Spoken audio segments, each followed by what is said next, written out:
Okay, we're back, and I'm delighted to introduce you to Dan Conn, who's somebody we know really well, been involved in Happy Hour for many, many months.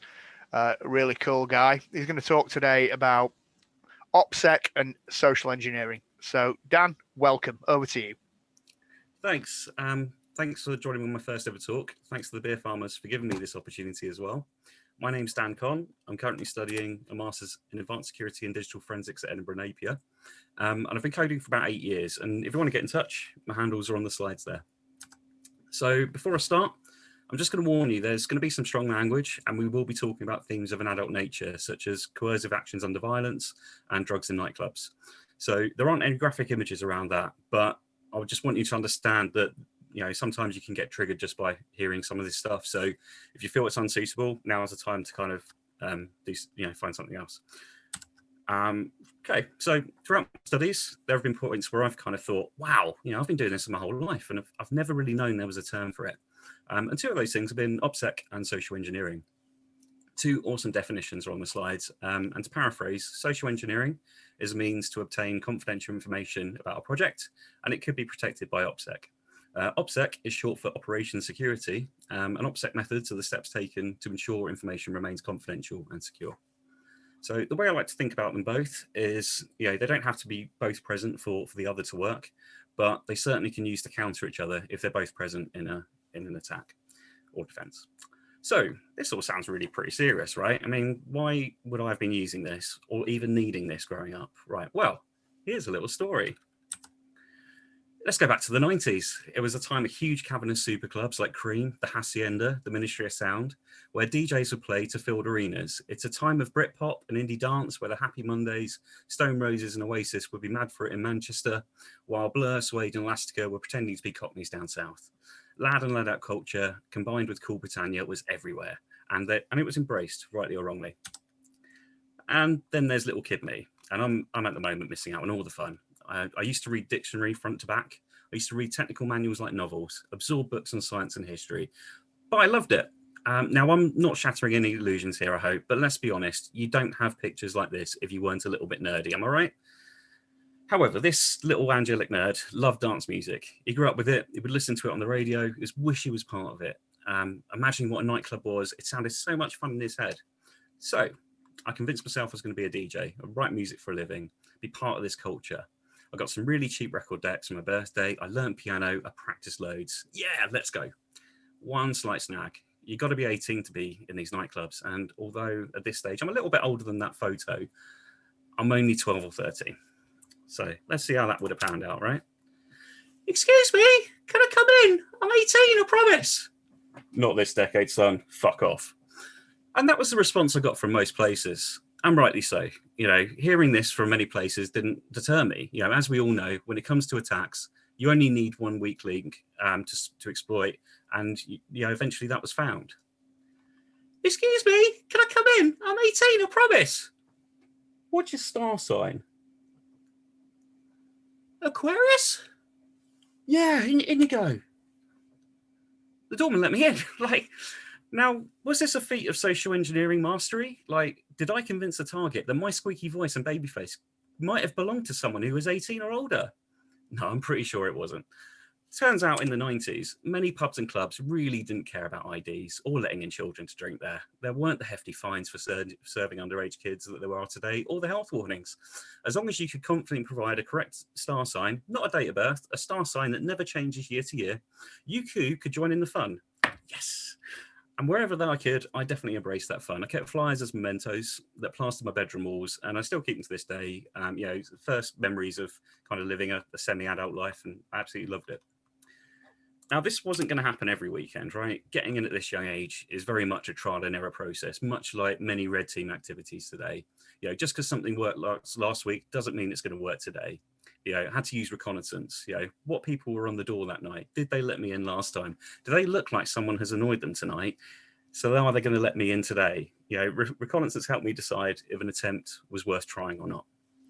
And even when you get into the place, after a period of time, you might get thrown out or barred, more because you've upset other patrons and they're threatening to report the pub or club, if they didn't act. So this takes us to a first lesson of being environment aware. I was fortunate enough that my godfather was a pub landlord. So I'd grown up in pubs from near enough birth, was able to study how people acted in them. How do you ask for a pint?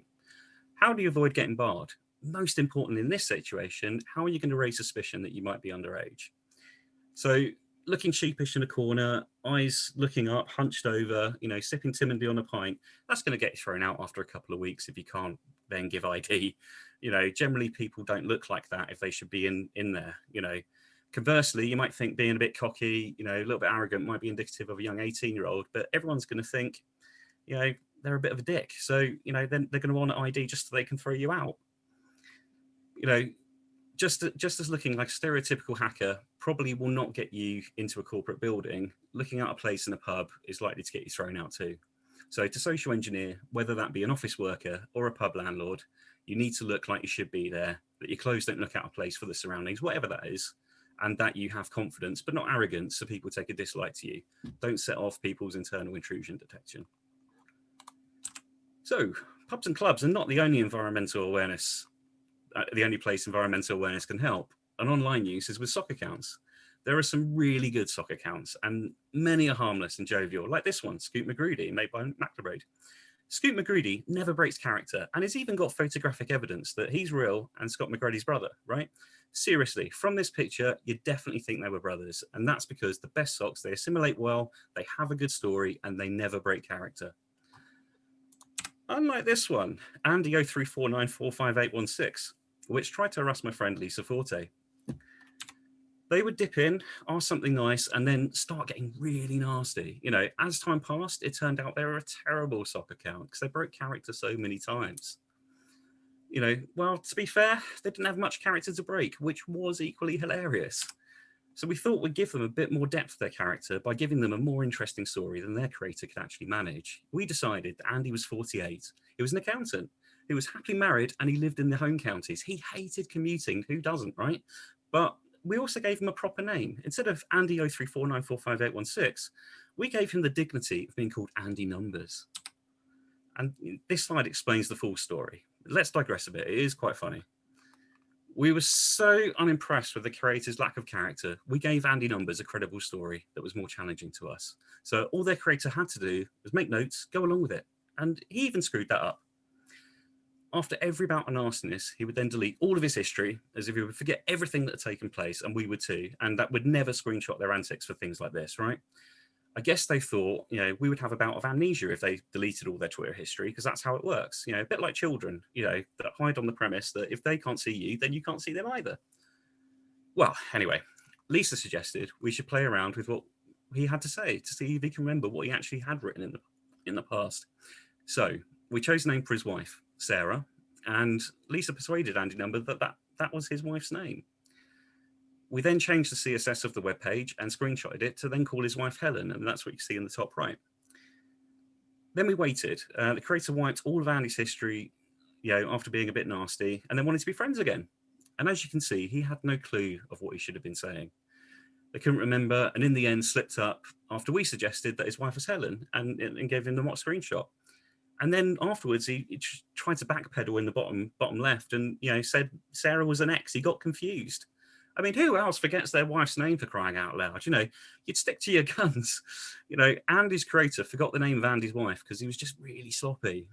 So sloppy, in fact, that some more awesome people joined us and through some OSINT work, traced this all to a man behind the sock account who I can't say anymore, but happens to be a CISO, which was another interesting story. Anyhow, back to our story. I digress. A year passes. My 18-year-old persona has been built.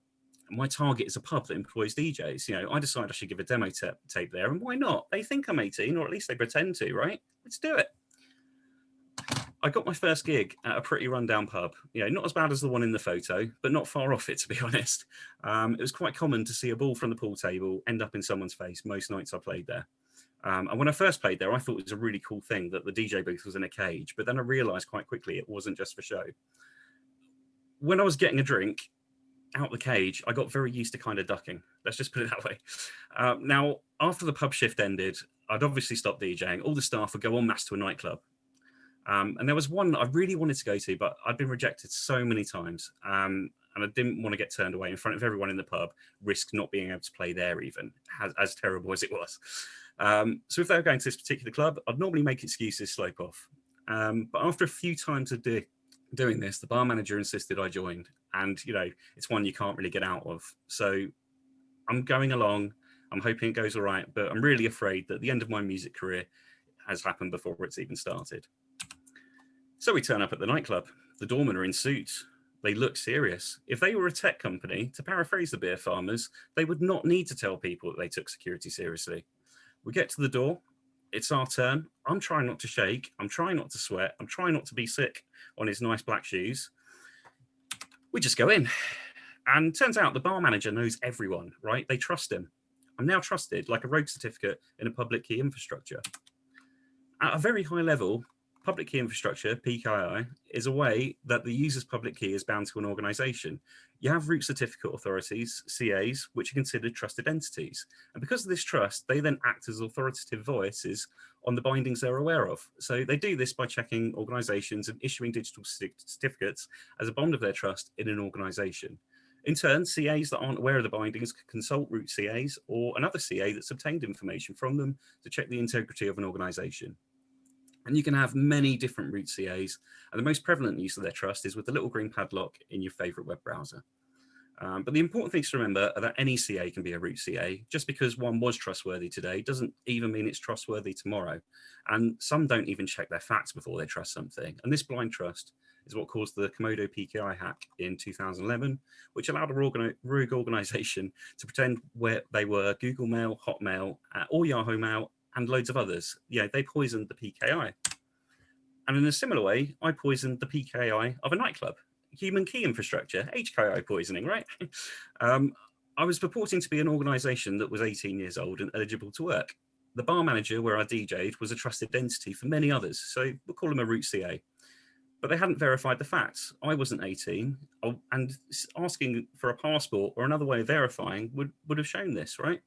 From the HKI poisoning, I gained the trust of the promoter of the nightclub, who gives me a staff VIP card. Great, more authentication and credentials.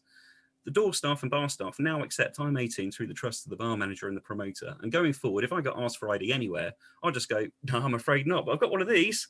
Present the card, walk in. The promoter also suggests that I should come to an open decks night and for the pre-club bar. So I'll win that. I'm now a resident DJ there. Great. So we all live happily ever after. The story ends, and you wonder why I've spoken more and more about public key infrastructure than I have on OPSEC and social engineering. Ta-da! No, not quite yet. We're just getting started, to be honest. Let's continue. See, things are actually all right for quite a while. 15, 16, 17-year-old me was happy that people bought my story. I was 19, 20, 21 now for them. Whether or not it was truly the case, I don't know. But at the same time, I believed that my secrets, my OPSEC, was robust. I kept playing every Saturday in the pre-club bar, and there was a lot more it was a lot more friendly and better paid than the rundown pub. There was still a bit of violence, but door staff mainly stopped that. People were generally friendly. I played my tunes. I went clubbing afterwards. Then I'd walk 4 miles home, absolutely plastered, carrying a silver steel record box filled with vinyl, mainly chosen as a part prop to make sure other security teams would let me into their clubs. Even if I wasn't playing there, I'd just carry it around. I normally get home between 5 or 6 in the morning. Quite young as well. But some time passed, and I started getting regular people come to hear me DJ, people shaking my hand at the end of sets. I also started to get my first mentions in local paper club life sections like this one. Other than the very sexist descriptions of various female customers the journalist writes about, there is another problem. I'm 17 and I'm still underage, and things suddenly change quite rapidly, and new threats start to emerge. So whilst things were very friendly in the pre-club bar, in the nightclub above, most of the time it's fine. But every now and again, things would go, well, let's just call it a little bit strange.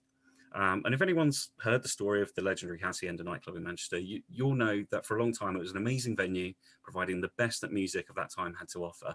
And you'll also hear that it had to be closed in 1997 due to rival drug dealers, often in gangs, stabbing and shooting not only each other, but people that worked there and innocent punters too. I never went there, but I'm friends with people that did regularly, and they talk about it with such fondness, but also so much sadness of how it ended. With our nightclub above, it was a pretty similar thing.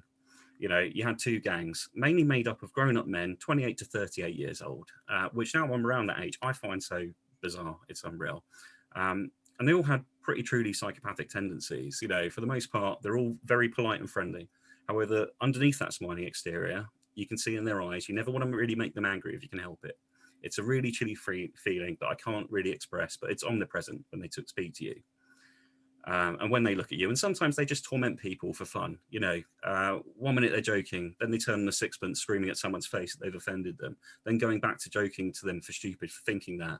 Then if a person might crack a joke to go back, they might put their arm around them, they might glass them. You never knew, and it really wasn't nice. It's a bit like social media sometimes, but with physical pain too.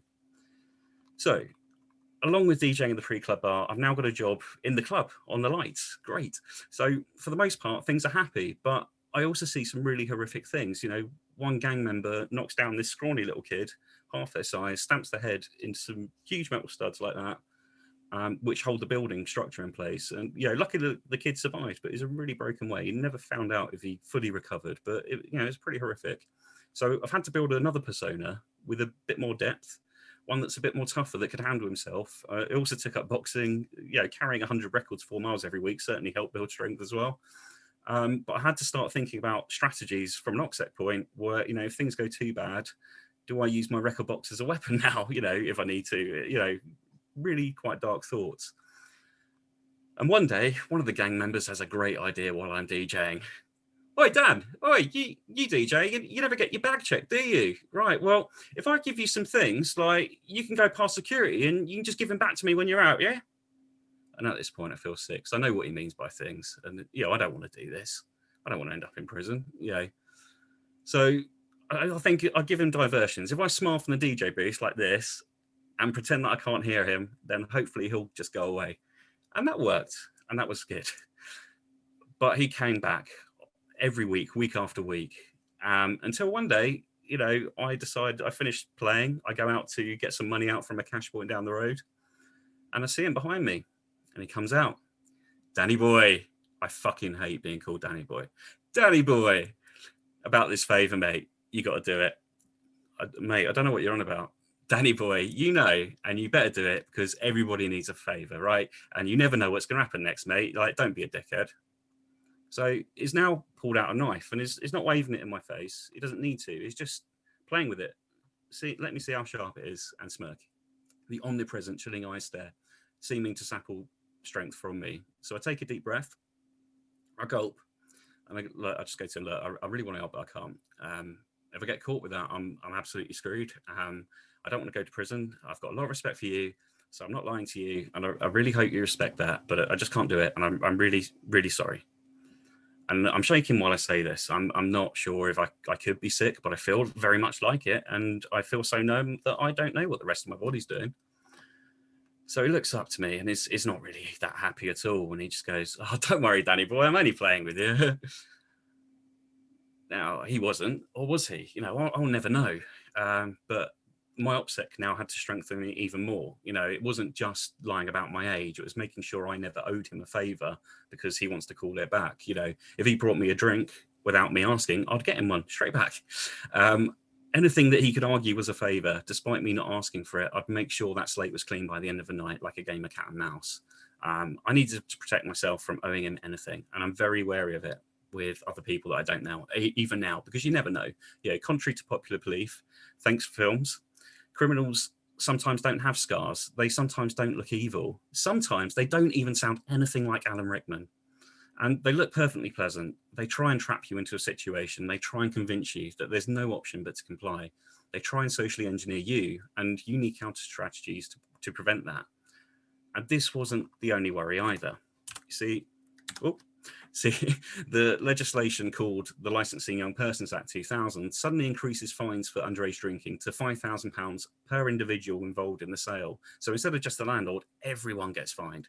The government's really serious at stopping underage drinking.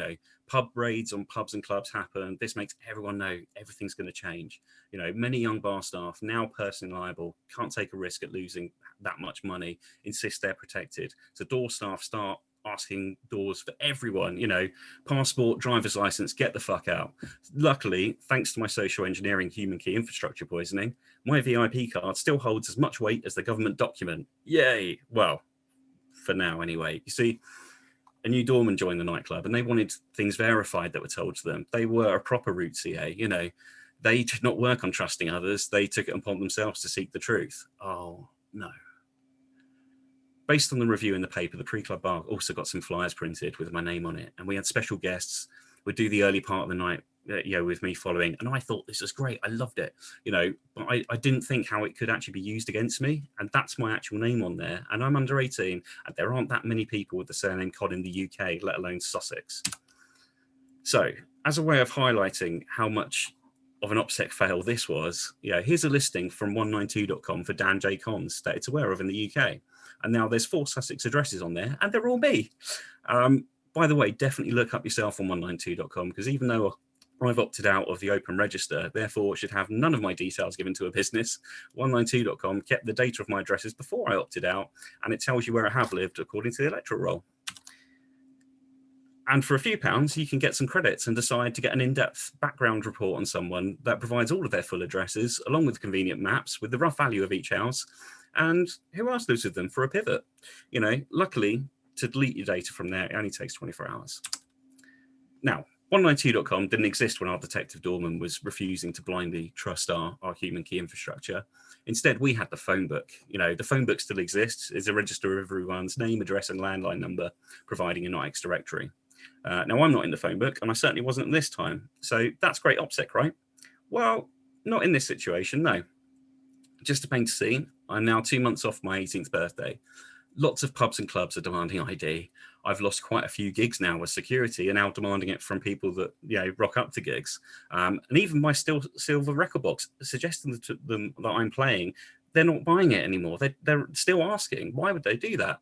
You know, it's harder for me to get a drink now than what it was when I was 14.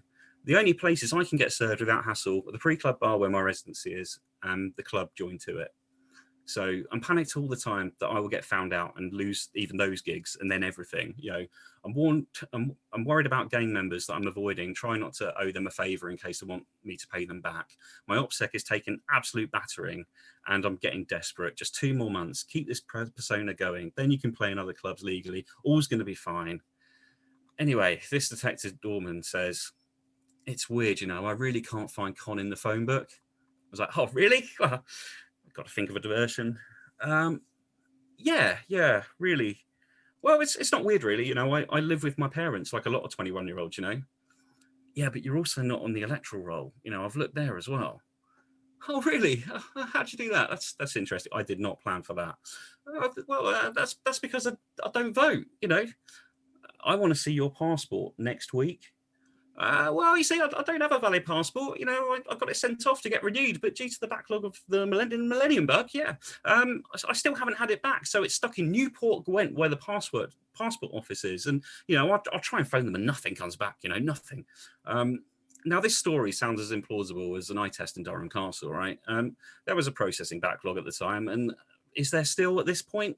You know, me giving the passport office location sounds like unnecessary fact trying to divert and keep authority to a pack of lies. But, you know, he's not being social engineered. He's seeing that this is a pack of lies. Detective Dorman smirks. You know, he's not buying it, but he humours me. Well, when do you think you're going to get it back? Well, you know, I'm not the government. You know, I'd imagine 2 months' time. 2 months, really? Oh, well, it better be. And that was that. You know, the agreement was my passport to come back in 2 months when I then finally would be 18. I'm still using diversion and personas to socially engineer people to allow me to stay playing. I'm still trying to keep my secrets safe through my very fragile OPSEC and just hoping no one digs too deep at this point. So yes, quite clearly mistakes made, but I think I did pretty well keeping all this stuff under wraps for 3 years. I learned how to create personas and adapt them to convince people to form actions that they might not have wanted to otherwise. I stayed confident but not arrogant. Well, maybe not in the final year. I mean, what 17-year-old is not arrogant, right? But anyway, I forgot about freely available information and I forgot to factor that into my personas. You know, using open source intelligent OSINT to find information about yourself and what you need to delete or change is really important. You know, we also learned to create believable characters. My 21-year-old persona was probably not that believable. Andy Numbers definitely wasn't believable. But most importantly, don't do crime. You know, I'm glad I chose not to. I would have had my life ruined at 17. and I wouldn't be talking to you today. I'd either be in prison or maybe dead. And it might not seem that way, but there is always another option if you talk to people. So before I leave, I'd just like to say thanks for everyone for listening. Thanks to all the beer farmers and sponsors for putting this on. Thanks to our awesome mentors and goons who have worked tirelessly putting on Zoom prep chats, giving advice where needed.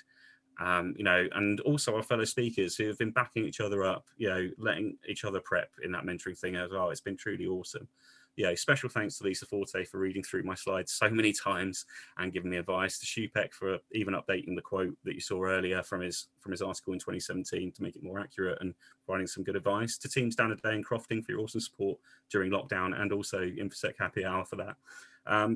But most importantly, to my family and to my lovely wife, Nina, who allows me to do things like this, prepare for them, and push me every day. If you want, there's some further reading. These are all places, either blogs or articles that are really, really good. So I highly recommend them. Thanks. Perfect, Dan. Thank you very much. Really good. Again, a story, and that's really what it's all about, is sharing your adventures. And in your case, some of the adventures have been pretty bloody scary. But yeah, it's been absolutely fantastic. Have we got any questions for Dan? None came through from the audience. Everyone was just laughing constantly, all the little subtle humor hints and stuff. Just from my point of view, I think Mike's and Ian's, the people that were ex-musicians, I guess, or current musicians and kind of drifted into InfoSec for other reasons. Yeah, we've been in the same position, man. We've been right there. I've been the underage kid playing in a bar, kicking other underage kids out because I'm like, if you get busted, they're going to start asking me for ID. And yeah, we've been there, man. Like the pubs I played in were equally rough, and I think I've told you a few stories. And we weren't paid in cash; we were paid in a box of beer and a bag of candy. That was the going rate for a band, and it was cheaper than paying as cash. But no, I've really, really brilliant talk. There is questions now coming in. People have actually went, oh shit, okay, get the questions in. Before you do the questions, Scott, go for it. You can't see this, but I've got a scar that's about 1.5 inches long on my inside of my elbow here. I got that in the hacienda. Really? Yeah. Amazing. Yeah. Wow. Be careful when you knock over somebody's drink, is the lesson that I learned that night. But yeah, Scott, questions. That's a good piece of advice for life, really. But yeah, from Juan, he's asked, what strategies can you recommend for strengthening your OPSEC? What would you recommend as a starting point? I would say first stop would be going to that OPSEC is for everyone, not just people, something hide article, and do pretty much everything in there that Stu kind of recommends. But going through, certainly just Googling stuff, Google Docs would be a best one. Seeing what is actually out there on you and deleting it. But also, being a bit sensible with it. There are some times that you're going to need to have stuff about you online. If you I've got people that I work with, for example, who have absolutely nothing online, but then wonder why they have nothing to show. So maybe if they go for a job interview, or you've got to find a balance, which is that you're giving some information out, but you're not necessarily giving your address. I mean, certainly if you're on Instagram or something, be very wary. Take photos inside by all means, unless you're going to give them to Cyber Viking or Rag. But don't do them outside your house, because your outside your house is very unique a lot of the time, and people can find you, or certainly quite easily. Oh, thanks. That's all the questions from Slack. Just there's a outpouring Twitch of people just laughing at various comments you made, or absolutely agreeing and saying, someone just said the Tripwire article was very informative. No, honestly, I totally get it. It's not difficult to find me. It's not difficult to find past music relationships. It bugs me. I've just learned to live with it. Luckily, I've got a brooder who takes most of the flack now, which is excellent. But no, Dan, that was excellent. Mike, Sean, do you want to jump in? No, great talk. Yeah, absolutely. And it's all another thing I'll say is that it's always great when you can draw a parallel between things in normal air quotes, normal life Mm. and information security, because it brings a narrative and a context that makes it a lot easier for people to understand. Because you didn't really talk about InfoSec, particularly apart from PKI. Yeah. The interesting point was the HKI stuff. Okay. And Yeah. that's the bit where you draw the line between human behavior and their information security and their OPSEC and obviously and the social engineering aspects of it. So, Dan, it was brilliant. Absolutely hats off to you. And thank you very much. Thank you. I'm going to go and get a beer now. Yeah. Enjoy.